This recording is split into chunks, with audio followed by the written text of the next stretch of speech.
Hello friends, Indian recipe ఇన్ఫోకి స్వాగతం. ఈరోజు మనం అరటికాయ మసాలా పులుసు ఎలా తయారు చేయాలో చూద్దాం.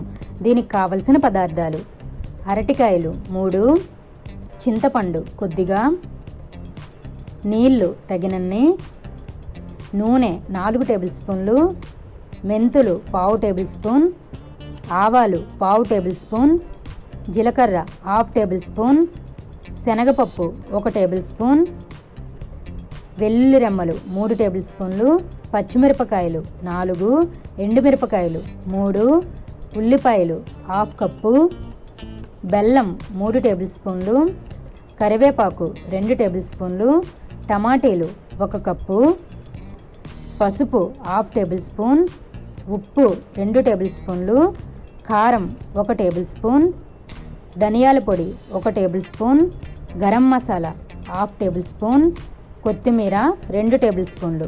చిట్కాలు: బెల్లం వేయడం వల్ల తీపి టేస్ట్ రావడమే కాకుండా పులుపుని తగ్గిస్తుంది. అరటికాయలు ఉడకడానికి కొద్ది సమయం పడుతుంది. మీరు కావాలంటే వేరుగా ఉడకపెట్టి కలుపుకోవచ్చు.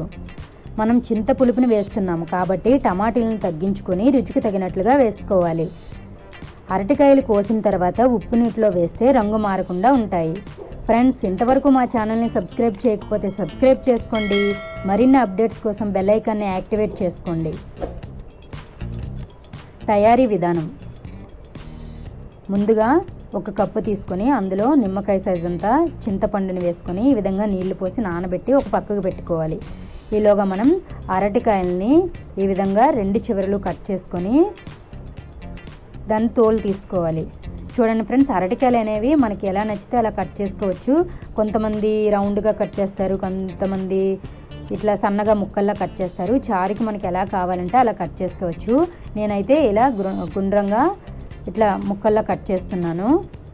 చూడండి, చక్రాల్లో కట్ చేస్తున్నాను. మీకు ఎలా నచ్చితే అలా కట్ చేసుకోవచ్చు. వీటిని కొద్దిగా దలసరిగానే కట్ చేసుకోవాలి. సన్నగా కట్ చేసుకుంటే అవి విరిగిపోతాయి కాబట్టి కొద్దిగా లావుగా ముక్కలుగా కట్ చేసుకోవాలి. కట్ చేసుకొని ఈ విధంగా ఒక గిన్నెలో నీళ్లు వేసుకొని అందులో కొద్దిగా ఉప్పు వేసి ఆ ముక్కల్ని ఒక పక్కకు పెట్టుకోవాలి.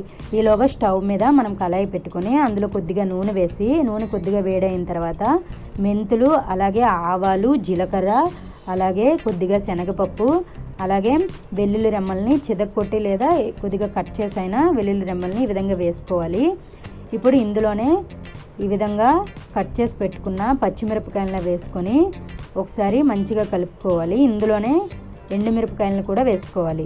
చూడండి, ఈ విధంగా వేసిన తర్వాత ఒకసారి మంచిగా కలుపుకున్నాక మనం సన్నగా కట్ చేసి పెట్టుకున్న ఉల్లిపాయలను కూడా వేసుకోవాలి.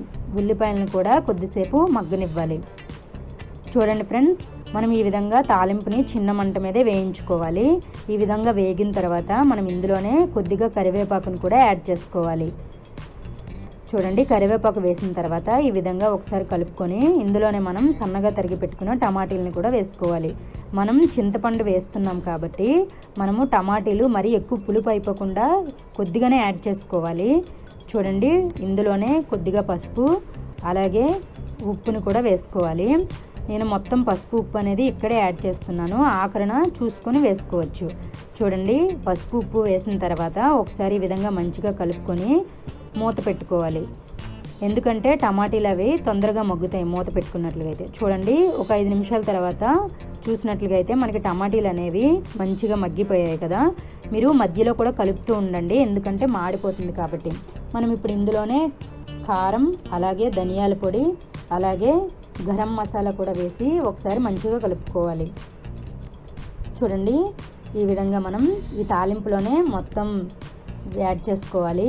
ఇప్పుడు ఇందులో మనం కట్ చేసి పెట్టుకున్నాం కదా అరటికాయ ముక్కలు, వాటిని ఇందులో వేసుకోవాలి. మీరు కావాలంటే వీటిని సెపరేట్గానే ఉడకబెట్టుకోవచ్చు, లేదు అంటే ఈ విధంగా వేసుకొని తాలింపులో కొద్దిగా ఉడకడానికి టైం పడుతుంది. కాబట్టి ఈ విధంగా ఈ మసాలా అంతా ఈ ముక్కలకి పట్టేలా మంచిగా కలుపుకోవాలి. మనం అరటికాయలు అనేవి తొందరగా ఉడికిపోతాయి. అది ఎలా అంటే చిన్నగా కట్ చేసి వండుకుంటాం కదా కూర, అలాంటప్పుడైతే తొందరగానే ఉడికిపోతాయి. మనము ఇవి పులుసుకి కొద్దిగా దలసరిగా కోసాం కదా, అందుకనే కొద్దిగా టైం పడుతుంది ఉడకడానికి. ఈ విధంగా కలిపిన తర్వాత మూత పెట్టుకోవాలి. మూత పెట్టుకొని ఒక 10 నిమిషాల తర్వాత చూసినట్లయితే చూడండి, మనకి ఈ అరటికాయలు అనేవి సగం బాయిల్ అయ్యాయి, అంటే సగం ఉడికాయి కదా. ఇప్పుడు మిగతా సగం మనం పులుపు వేసిన తర్వాత ఉడికించుకుంటాం. చూడండి ఫ్రెండ్స్, మా వీడియో మీకు నచ్చినట్లయితే లైక్ చేయండి, మీ ఫ్రెండ్స్ అందరికీ షేర్ చేయండి. మీరు కూడా ఈ అరటికాయ మసాలా పులుసుని మీ ఇంట్లో ట్రై చేయండి. ఎలా వచ్చిందో మాకు కామెంట్ రూపంలో తెలియచేయండి. చూడండి, ఈ విధంగా మంచిగా కలుపుకున్న తర్వాత మనం ముందుగా ప్రిపేర్ చేసి పెట్టుకున్నాం కదా చింతపండు పులుపు, ఆ పులుపుని కూడా వేసుకొని మనకి పులుసుకి ఎంత వాటర్ అయితే సరిపోతుందో అంత వాటర్ని యాడ్ చేసుకొని అందులోనే కొద్దిగా బెల్లం అలాగే కొద్దిగా కరివేపాకుని కూడా వేసుకోవాలి. ఇలా మనం కరివేపాకుని ఇలా పులుపు వేసిన తర్వాత వేసినట్లయితే మంచి వాసన వస్తుంది కాబట్టి కరివేపాకుని కొద్దిగా యాడ్ చేసుకోవాలి. చూడండి, ఒక 10 నిమిషాల తర్వాత మూత పెట్టి చూసినట్లయితే మనకి అరటికాయ ముక్కలు అనేవి మంచిగా ఉడికిపోయాయి. చూడండి ఫ్రెండ్స్, మనకి ఈ గ్రేవీ అనేది మన ఇష్టం, మనకి ఇంత పులుసు సరిపోతుందంటే అంతవరకు మగ్గించుకోవడమే. చూడండి ఫ్రెండ్స్, ఇప్పుడు ఈ విధంగా మగ్గిన తర్వాత మనకి ఈ అరటికాయ మసాలా పులుసు అనేది రెడీ అయిపోయింది. ఈ విధంగా మనం సర్వింగ్ బౌల్లో వేసుకొని సర్వ్ చేసుకొని కొత్తిమీరతో గార్నిష్ చేసుకుంటే ఎంతో టేస్టీగా ఉండే అరటికాయ పులుసు ready. Thank you for watching my video.